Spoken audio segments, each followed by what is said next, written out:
Morning from my side. My name is Borce Stojkovski, and it's a pleasure to present you the preliminary work that we are working on MISP with respect to usability and user experience. This is joint work with my supervisor, Gabriele Lenzini, and we are from the Center for Security, Reliability, Trust at the University of Luxembourg. So just to give you a brief outline, I'm going to introduce a bit the motivation about this project, the methodology and preliminary results that we have, and what are the next steps that we do in this direction. So I guess I do not need to explain much to this community how MISP works, what type of user it has, or how the information is shared or could be shared among the instances and communities. But it is important to know that there are different types of users that come from different types of organizations, and they have different purposes for which they use the MISP platform. So we're dealing with a very technically advanced information sharing platform here. And as I said, it has a diverse set of stakeholders that are involved in this platform. They all have distinctive needs and objectives. And probably some of you have experienced, but as communicated by MISP, often there are sharing difficulties. So basically that are not so much on the technical level, but on the social level in terms of certain restrictions, why people share information or do not share information. How do they consume the information? Do they trust the information or not?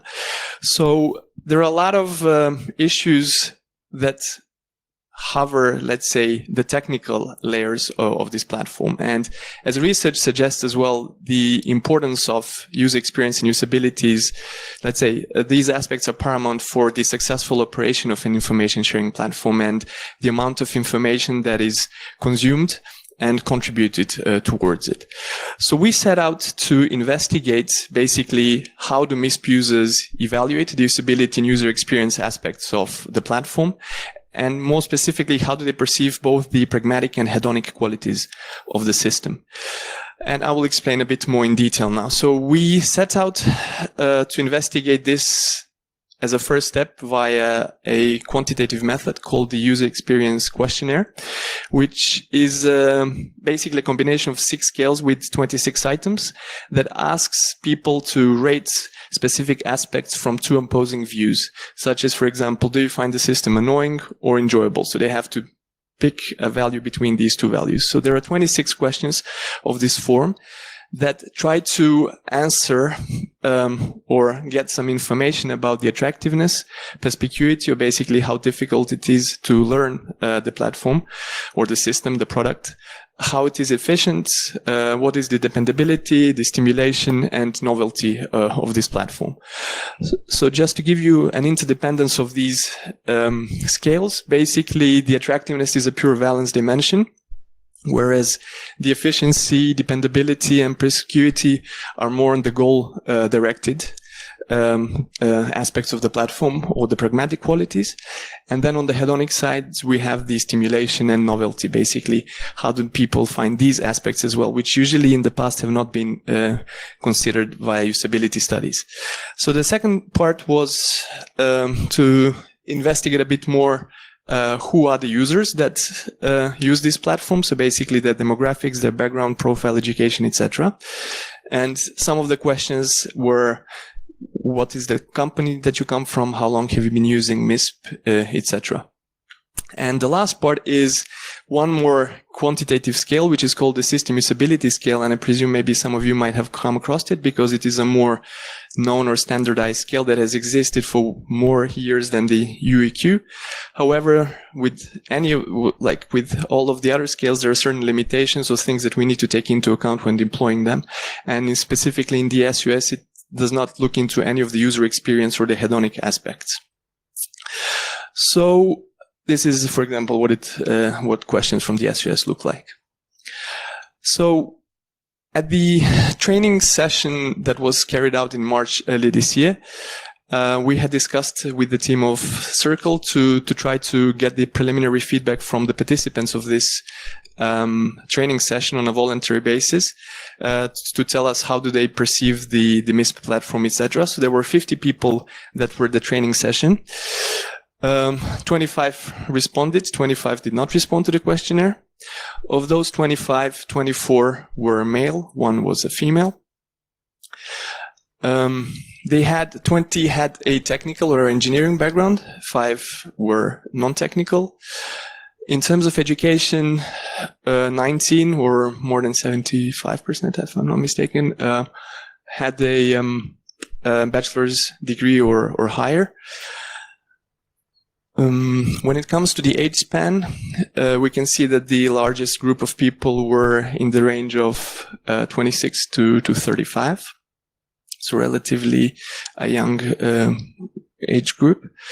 And when it comes to the prior experience with MISP, the majority of them had used the system for less than 6 months, out of which from 1 to 6 months was the largest group, or basically 8 people.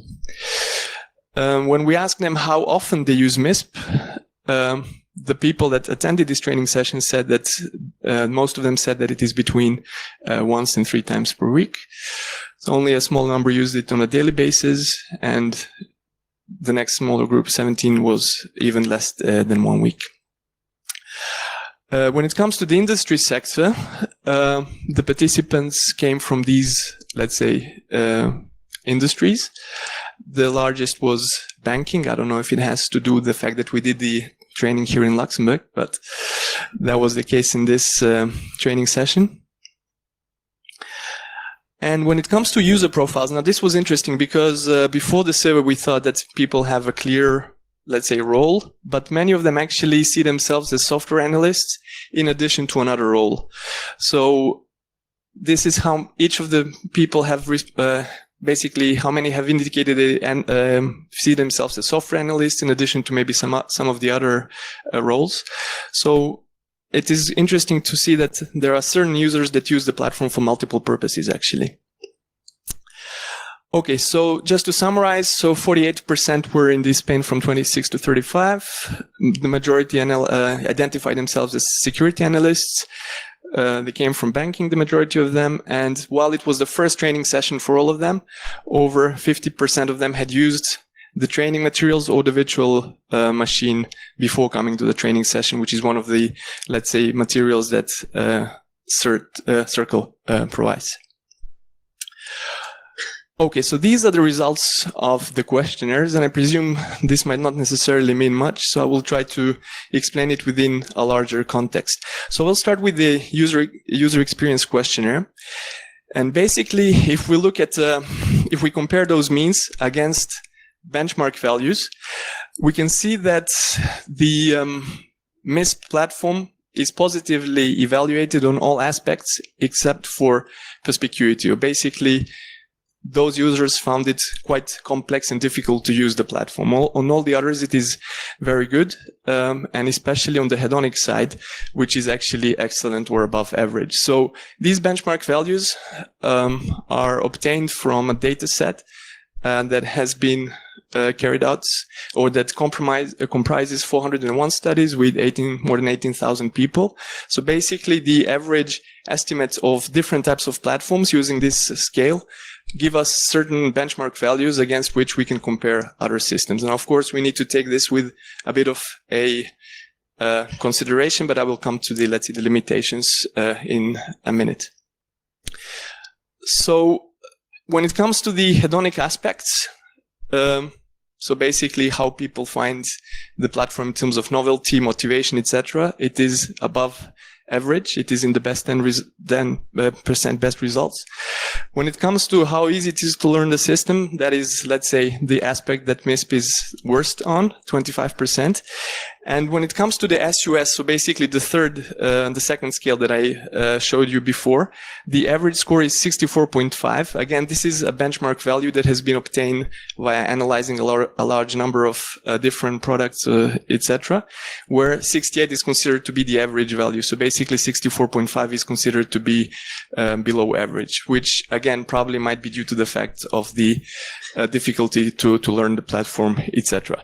So what we need to mention here is that these findings are based on a very small sample. So basically based on 25 responses. So we cannot really conclude anything strongly. However, it can give us an early indication or direction in which we can try to explore further. And that is definitely what we would like to do.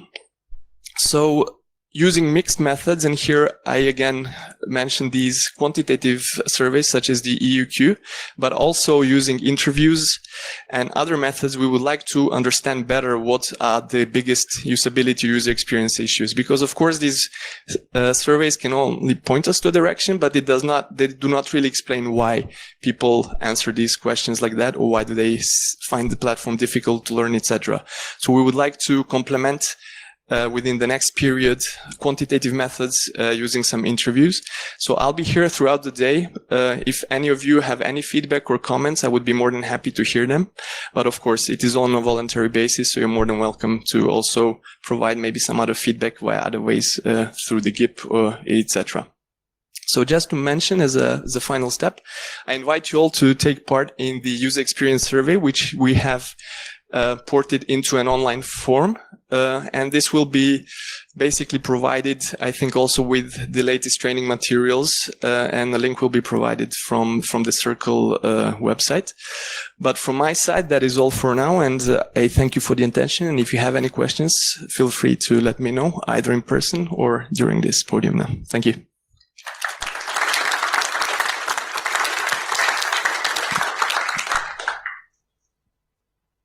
Yes.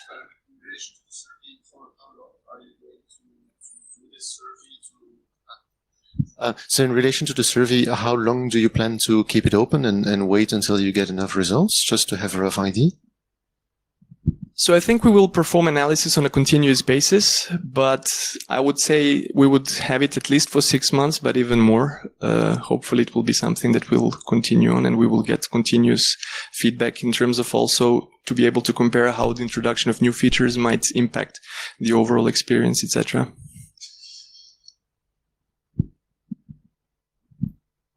So it sounds like some stuff you've done here are also like related to the threat intel community. So maybe it'd be interesting to compare with how it is threat intel wise, or maybe other similar software. Have you considered doing that with similar software? Thank you. That's an interesting question. So basically, if we have more data, we will also be able to compare how different people evaluate the platform depending on their background, their role, etc. But as you say, it would also be good to compare different types of products using these methodologies. Now, we would probably need to find a large enough sample that uses both of these systems so that we can compare and see how they evaluate those systems. Or if it's an even bigger sample, then maybe not the same people need to necessarily evaluate both systems, but we need to make sure that the sample of the users that answer these questions is representative so that we do not come to some false conclusions. But I think that's something definitely that could be done.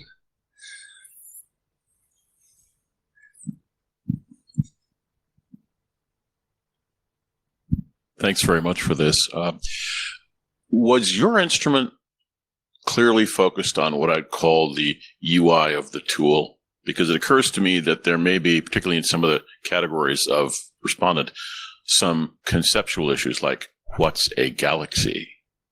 And that might be a separate set of, user experience issues than why is this button disappearing at this time kind of thing. I'm just wondering, was this both either? I wonder if there's a connection between I don't understand what you mean by matrix and I'm not having a good experience with the tool. So the questions that are in the scales, they're independent from any platform. They can be applied as such across different, so there is no ambiguity when it comes to the specifics of the platform, such as you mentioned, specific features, etc. Those are probably things that could be investigated furthermore in an interview, but I would not say that any bias was introduced via the terminology that is used in the platform and what the questions ask, because these are basically applicable throughout without any consideration for the specific features. Okay, thank you.